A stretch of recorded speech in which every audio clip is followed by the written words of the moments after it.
Hello, everyone. Welcome back to another episode of your favorite Ravens YouTube channel and podcast. Excuse me, Talking Ravens all day, every day with your host, Justin P. And my MVP billion-dollar co-host, Miss Shannon Fitz, with the Ravens Christmas hat, rocking it, representing. It's episode 143 for the YouTube version, for the audio version, season 2, episode 43. The links right there below in the description, for those who can't watch live for whatever reason. And then right underneath of that is myself, Shannon, and David, couldn't make it tonight. I was supposed to get more soon. He's busy with work. It's holiday time. Um, Shannon has Facebook, IG, and Twitter, Instagram for those who don't know what IG means. Myself, I have everything. David, Facebook, and IG. Today we're doing our preview. This slugfest, Ravens versus Eagles. Ravens 8-4. Eagles, I think, are 9-2. If I'm not hmm mistaken. So this is a pivotal game. Some even call it a possible Super Bowl matchup. So hmm you know, get right into it. As we always start off with the coaching matchup. So who has the edge in this? Shannon, John Harbaugh or Nick Sirianni? I'm giving it to John because of longevity. I feel like the Eagles coach has done well. He came into a situation where the team had won the Super Bowl like 3 years before he got there. So he was in a good situation as far as his team. But I also see a lot of people complaining about him, just like with John Harbaugh. And it's only year 4 for him. So I'm going to give that to John Harbaugh just based on longevity alone. Yes, definitely John Harbaugh, Super Bowl champion. Like I said, I know we all critical of him, especially me, because it's being in almost 20 years making silly mistakes. That's why we're really hard on him. But we all know he's a good football coach, all in all. Nick Sirianni, good coach himself, went to Super Bowl second year. They lost to the Chiefs, but every year they've been there, they have made the playoffs and didn't have a lose a season. So he's doing something right. But I'm gonna go with John Harbaugh. Like I said, experience. It helps a lot. So yeah, I'm going John Harbaugh. So two quarterbacks that we all love. Jalen Hurts was an MVP runner-up. The year they went to the Super Bowl, he probably would have won it if he didn't get hurt. And the two-time MVP Lamar Jackson, who was on pace for his third. So who has the edge in this matchup, Shannon? I'm gonna give it to Lamar. I think Jalen's a good quarterback. Some might even say he's top 5 quarterback. But I think that Lamar has done more with less as far as production wise, than what he has a great team. I mean, great offensive line. They've always had a pretty good run game. They have a great run game this year. He has the offensive weapons, as far as wide receivers are concerned. So he's basically been put in a position where all he has to do is be a game manager and he can have success, but he's more than that. But in this case, I'm going Lamar. Definitely Lamar, like you said, he's done more with less. He's had games where he had to go for 400, 300 yards and will us back into games and stuff. Jalen has too, but Lamar's done it more. Like Lamar had guys like Prochet and Duvernay, these guys, and was still making plays and getting us to the playoffs. So yeah, it's definitely Lamar. Like I said, but I do like Jalen. hmm He's This a one, good guy. this one about to get funky, funky, funky, funky, funky. I like Mr. C said, rest in peace. So Eagles fans and Raven fans been yawking about this all week. Probably gonna yak more after this show. Who has the edge at running back? Saquon Barkley, Kenneth Gainwell for the Eagles. Boston Scott Ravens. Derrick Henry, Justice Hill, and Keaton Mitchell. Who has the edge? Well, for one, I'm not including Keaton Mitchell until I see him get some action offensively for real. Like we know he's there, but he's really not been that involved in the offensive game. So I'm not going to even include him. But I'm calling it a tie. I think that Derrick Henry and Saquon Barkley are both great running backs. They both made an impact on their teams. Both came into situations who didn't necessarily need them, but getting them set them over the top. They were winning without those guys, but getting them just sets their offense over the top. And then even when you look at Justice Hill and what's their second running back name? Oh, Kenneth Gainwell. Kenneth Gainwell. I think that I saw that he had a little bit more yards than Justice Hill as far as rushing. But we know that Justice also makes an impact in the passing game as well, just like Saquon makes a great big impact in the passing game.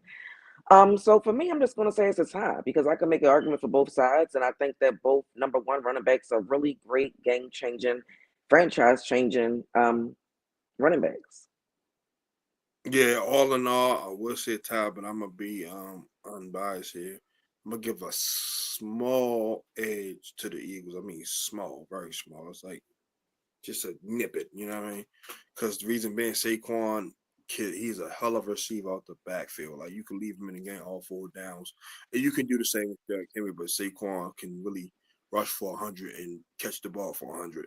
So because of Mm-hmm. that, like just a knife I hair, like a dot of an inch to the Eagles. All right, receivers and tight ends, Dallas. How you doing, Mr. Corey? Receivers and tight ends. Yeah, they do got Will Shipley too. Forgot. Thank you, Will, for that correction. Thank you. Devonta Smith, who's been nursing the injury, they say he's gonna play. AJ Brown, Paris Campbell, I believe. The kid, Britt Coley, he's really a special team guy. Then you got Dallas Goddard. And then for us, Zay Flowers was fifth in receiving. Bateman's coming along, Aguilar, Deontay Johnson, Tylen Waters. And no, our three-headed monster, well, two-headed monster now since Kolar's out, Andrews and Likely. Who has the edge in the wide receivers and tight end department? I think the Eagles do.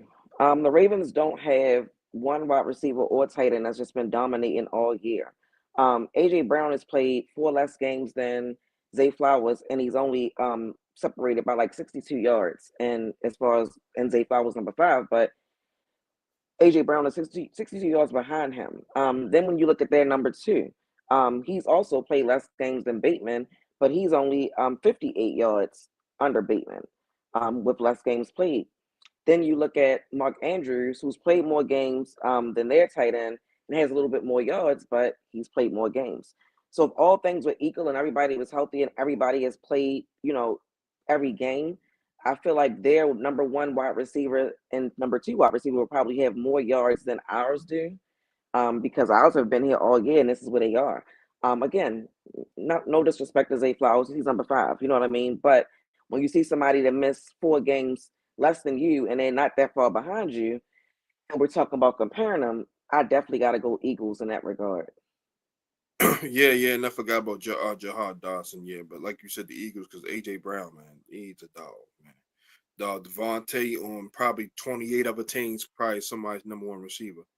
Jahad Dawson, Dotson, good slot receiver. Dallas got it.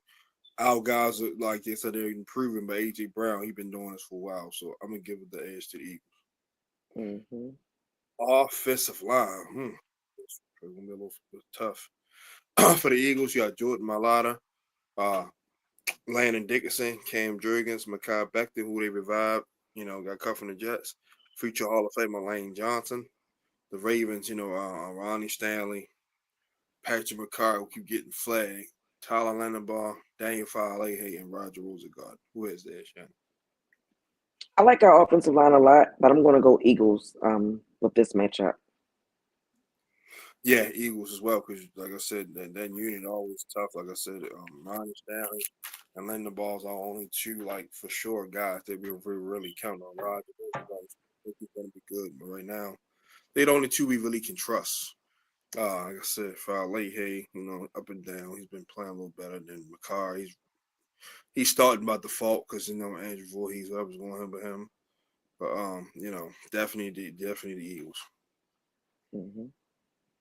So now we switch to the defensive side of the ball. Both the Eagles now run a 3-4 because of Fangio. So do the Ravens. So we'll start with the Eagles.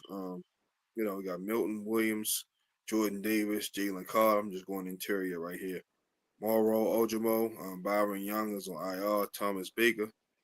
The Ravens, you got Broderick Washington, Travis Jones, Chris Wormley, Josh Tutubio, Brett Urban, because Michael Purse is out right now. Who has the edge in the interior defensive line? I'm going Eagles. I mean, their defensive front is nice. Nice. I'm gonna slightly go Ravens, honest, believe it or not. Because Matabike, man, he's a better pass rusher than those guys. They probably better run stop, but he's a better pass rusher than Travis Jones. And like I said, and Broderick's playing better. So I'm gonna give the slight edge to the Ravens. I like when we disagree too, Shannon. It makes for good talk, like you said. Hmm. The linebackers, meaning the off ball and the edge rushers, so we clear. Nolan Smith Jr., Zach Braun, Nakobe Dean, Josh Sweat. They have Jalen Jalex Hunter, Jeremiah Trout Jr., former Eagle, Charles Harris, and Ben Zan Submarine. The Ravens, Adafi Owe, Calvin Noy, Trenton Simpson, Roquan Smith, who look like he's practicing. Malik Harris and Chris Board played pretty well Monday night filling in. Tavius Robinson, I guess whenever David Jabba gets over there. So who has the edge at the linebackers? I'm gonna go Ravens. I think we have the depth. We can see we have the depth. In the middle. We saw that last week, and I feel like our outside linebackers are picking it up. You know, they were picking it up the past couple of weeks, particularly Owe. So yeah, I'm gonna go Ravens in that department. Yeah. I'm probably gonna go Ravens too because Roquan and Trenton Simpson and Malik Harrison and Boyd played well. And Christian Welch, I forgot about him. Then you got Lisa Isaac. Yeah, so I'm gonna go Ravens as well. All right, in the back end, Ravens. We got Nate Wiggins, Kyle Hamilton, Darius Washington, Marlon Humphrey, Brandon Stevens, Tre'Davious White, Sadusky Kane, Marcus Williams, and Arthur Millette. And for the Eagles, let's see. Quinyon Mitchell, C.J. Gardner Johnson, safety, Reed Blankenship, Darius Slay was questionable, Cooper DeJean, Avante Maddox, Isaiah Rogers, Sidney Brown, Keely Ringo, James Bradbury, Tristan McCullum. Who has the edge in the secondary? Because we're just getting our secondary together after all of these many weeks, I'm gonna say it's a tie. Any other thing I might say it's the Ravens. Oh, he said he's not playing. Yeah, I mean well, that changes things too. I don't know. Well, I didn't know he wasn't playing, so He did got questionable by his name, so Corey not off base with that. I still say tie. I think it's a tie. Yeah, I'll say tie overall as well. Like I said, we finally got our ish together. Darius Slay and Marlon both at the same corner, them veteran corner guys that can cover. And Quinyon Hmm. Mitchell and Nick, first round picks. Nate felt like he should have went higher than him, but hey, Sunday will tell the tale. Brandon playing better in a different role, playing the team's fifth and seventh receivers. But yeah. And then Darius, basically got this free safety spot right now. And to further notice, but I still think Marcus Williams may come in handy down the road at some point. So he played horrible, but I think he's gonna make a big play in one of these big important games for us down the stretch because he's gonna have a huge chip on his shoulder. So but yeah, I I don't know call what I don't know what y'all ever affair is with him. because he Okay. played pretty well, but up until this year, I don't know. It's just I Oh, his don't know. first year he came and he played well, then he got hurt. Then he came back last year, he got hurt, came back, played with one arm, and now we're here. Yeah, you think that can be it, the injuries, but I mean, I think injuries definitely impacted his, because like I said, his first year, yeah, but he had an interception in like his first 4 games or something like that, 5, and it's okay. So yeah, like he was on the project. He made us look forward to something last year, and then he came in, got hurt, then he played with one arm, and he wasn't bad with one arm. And then we had even more expectations this year, and I just feel like he hasn't lived up to it. And we went through weeks and weeks and weeks and weeks of that, and he got benched, and he came back, and now he's benched again, and the defense is improved. yeah, but one of those things. But our special teams, our Eagles, I know the kicker, the returner is. Yep, Jake Elliott. You got Brandon Mann as the punter. Brenton Covey, the kick returner, Cooper DeJean, Isaiah Rogers, Kenneth Gainwell, too, and then long snapper, Rick Lovato. That's a nice name. Ravens, Jordan Stout, Justin Tucker, Nick Moore. Justice Hill returns a little bit.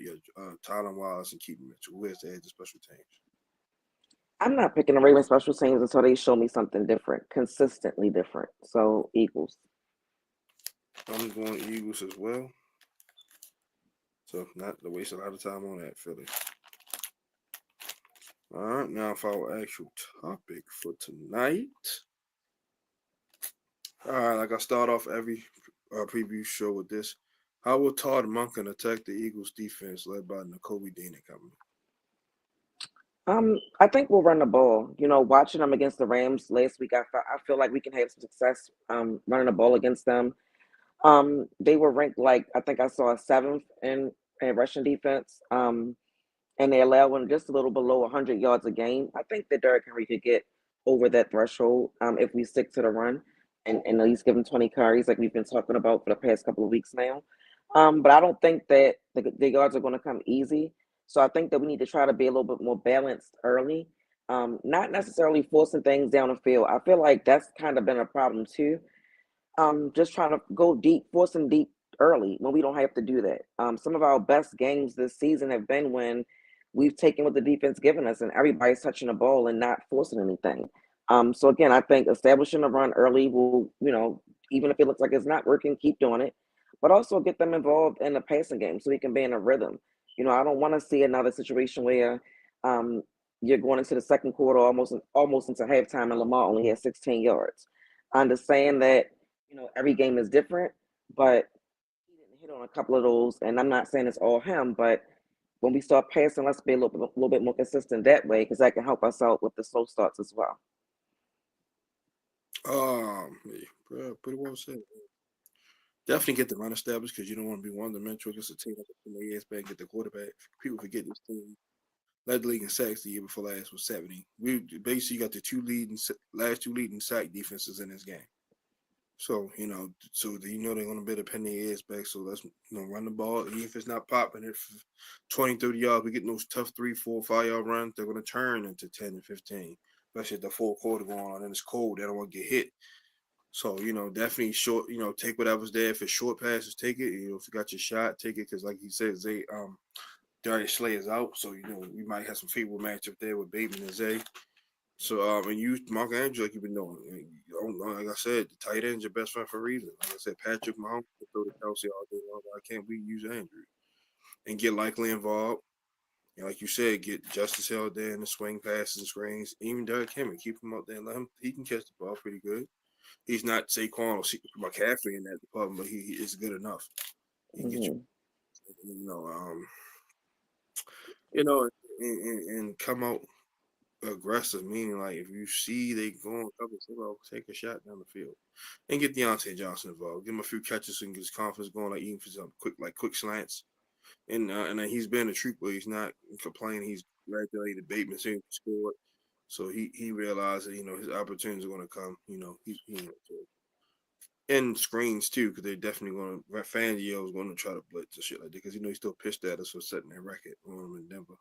So he's definitely going to try to send a message. So pick I on. think he made about something else. That man, like, why are you so angry at us? You were here. You coached here for like 4 years. So what's your problem? Yeah, He must have wanted a defensive coordinator job or something. I think we passed on for Greg Madison, yeah, if I'm not mistaken. So yeah, yeah, not good at all. All right, so how will Zach Orr defend the Eagles' high octane offense led by Jalen Hurts and company? I think that this is going to be an even bigger test than the Steelers and the Chargers were.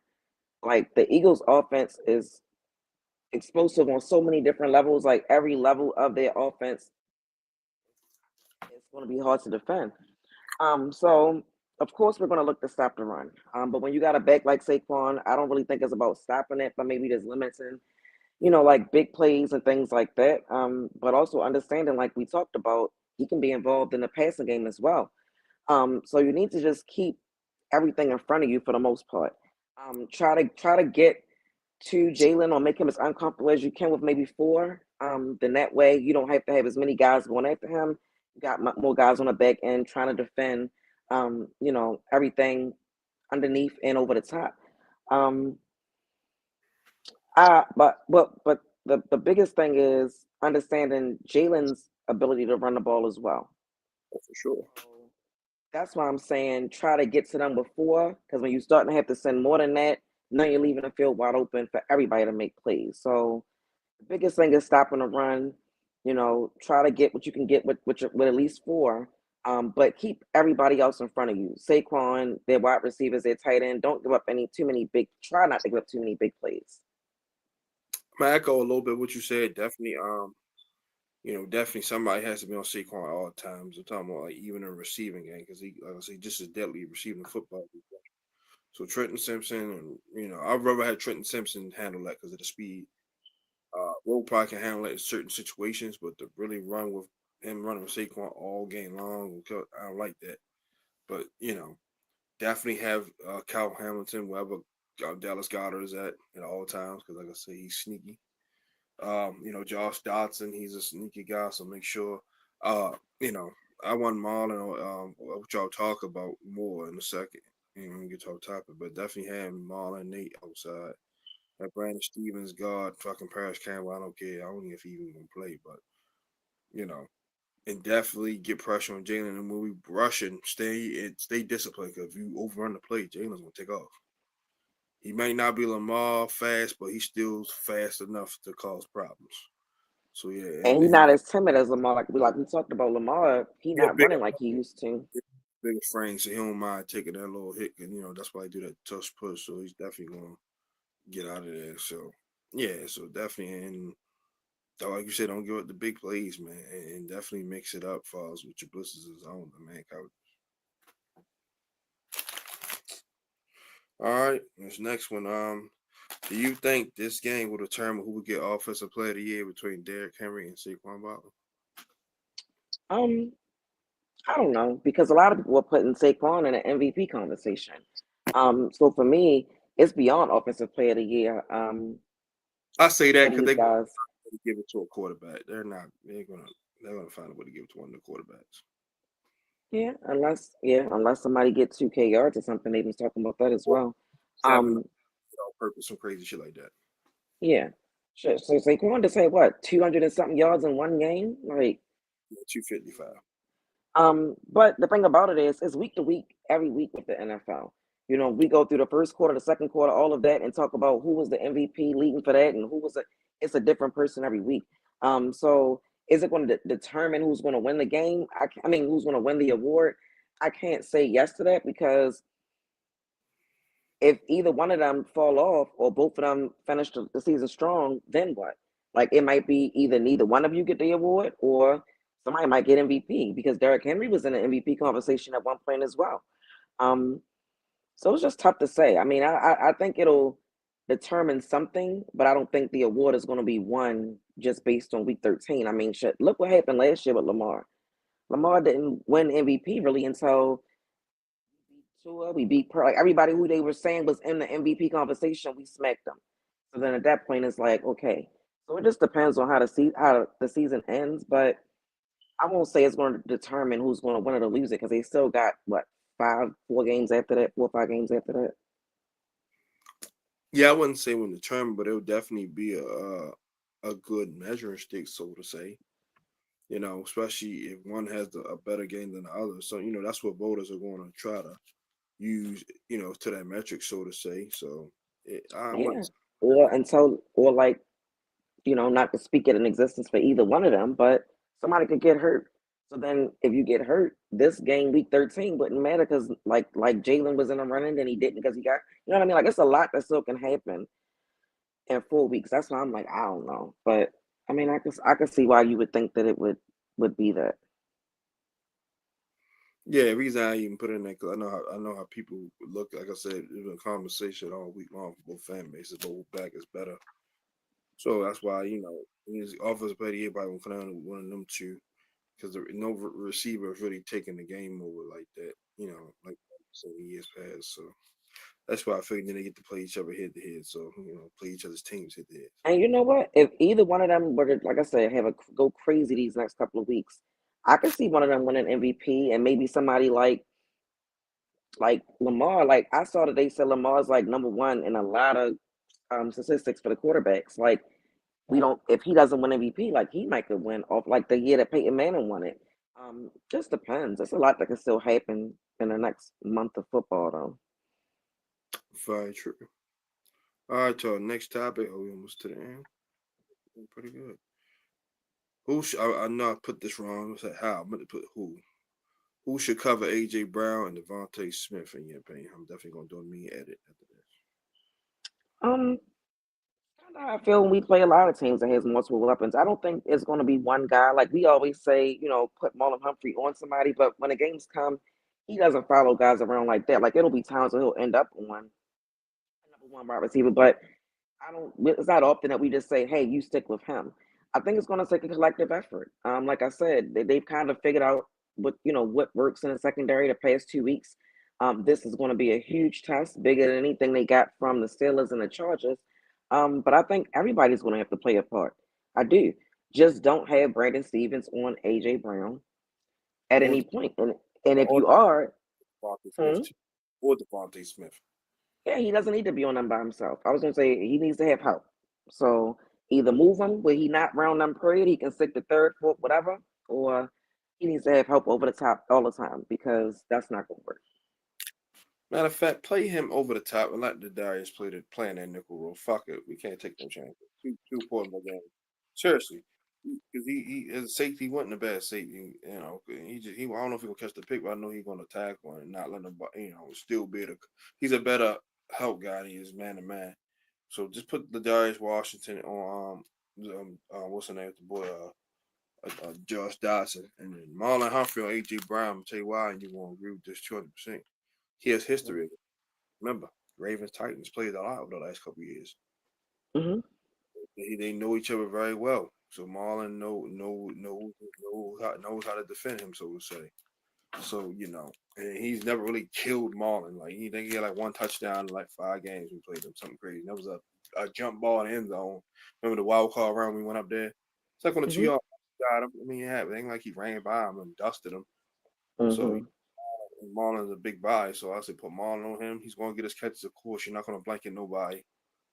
It's just not going to happen. That's what the rule changes. Nate on Devontae, speed on speed, speed on speed, speed on speed. Like I said, Darius Washington or Josh Dodson or Brandon Stevens on him. But those two definitely need to be on AJ Brown and Devontae Smith. All right, and then end of the show. We're gonna do our over under stat line. So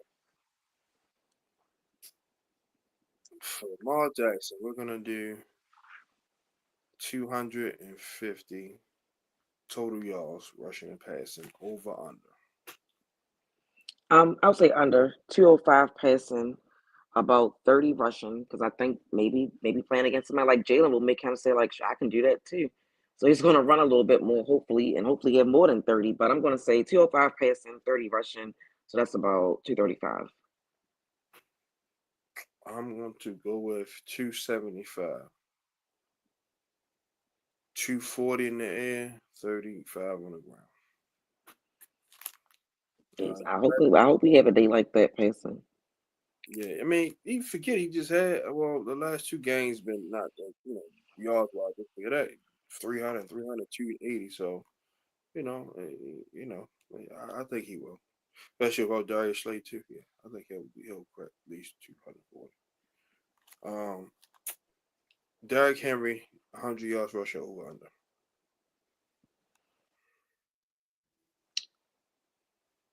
I will say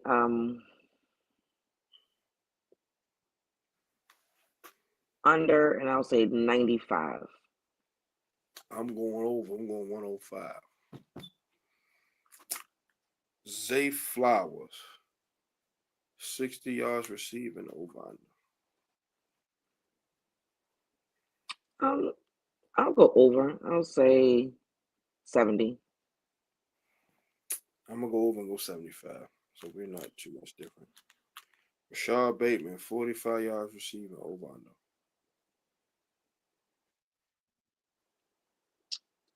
I'll say under and say 40. I'll go 50, so I'll say a little over. All right, so now it's just two of them, all three of them. I'll call out also Andrews and Likely, 115 yards combined over under. I'll say under. I mean, they might do like 30 and 40 either way. So I'll say set about 70. I'm gonna go under. One goes 160 for Andrew, 40 for Lightning. The last one on offense, Justice Hill, total all-purpose yards rushing and receiving. Let's go 60 over under. Rushing and receiving. And what was the number? 60. I'll say under and say 55. I'll put it at 65. I think he'll get 35 yards rushing, 30 yards receiving. All right, now it's time to go to defense. Total team sacks. So we're gonna start the line at 2 over under.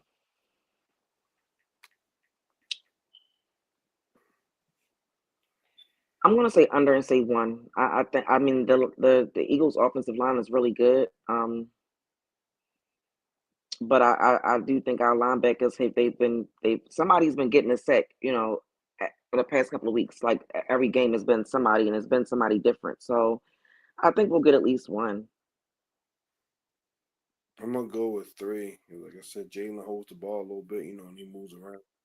Yes, their line is very good, but like I said, our guys found find ways to get pressure. So I'm gonna go 3.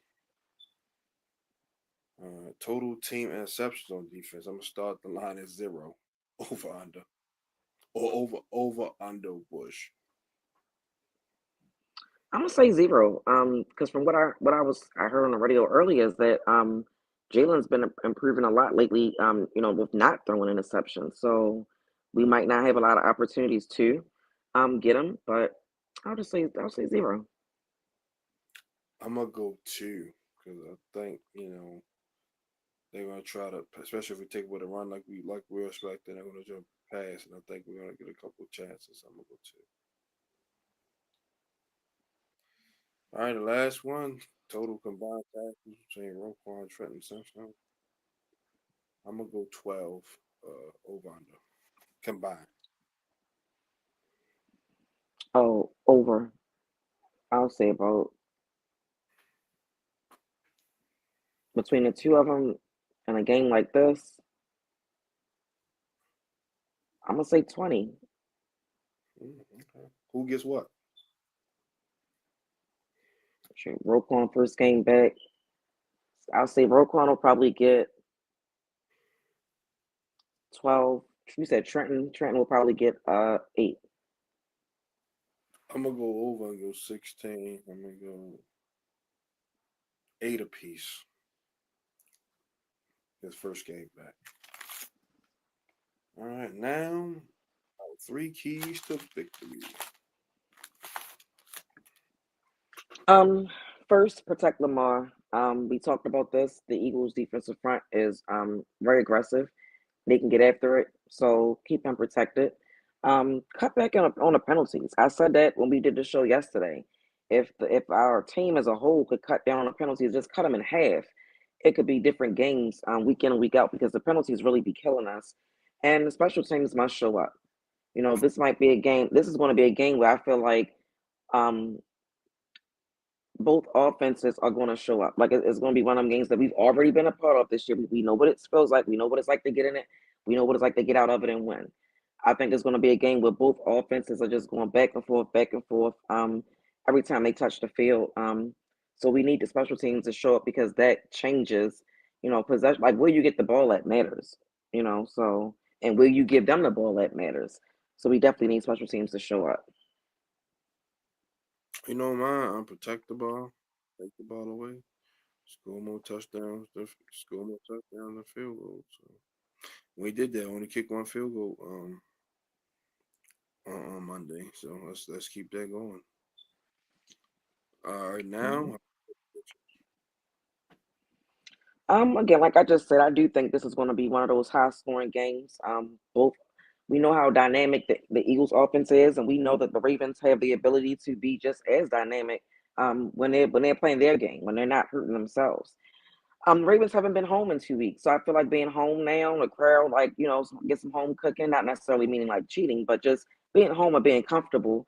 I think that's going to benefit the Ravens. So I'm going to go 34-31 Ravens. it's funny that you had to put that disclaimer. I don't want them to think like the refs are gonna do something for we don't get lucky like that. Fuck no, once in the blue moon. But and anyway, So I just want to be clear. I was just talking about home cooking and not with the refs. shit. I might make a short with that, honestly. It's definitely gonna be a tight game for the most part. Only way this get ugly is if either team just turn the Horrible football game. Hmm. themselves in a line of holes. But I'm gonna go 27-24 Ravens. Just enough points, just enough defense. Well, that's it. I'm Shannon. Any closing remarks? I know you gotta go ready, finish getting that grub. No, just wanted to say hope everybody enjoys their holiday.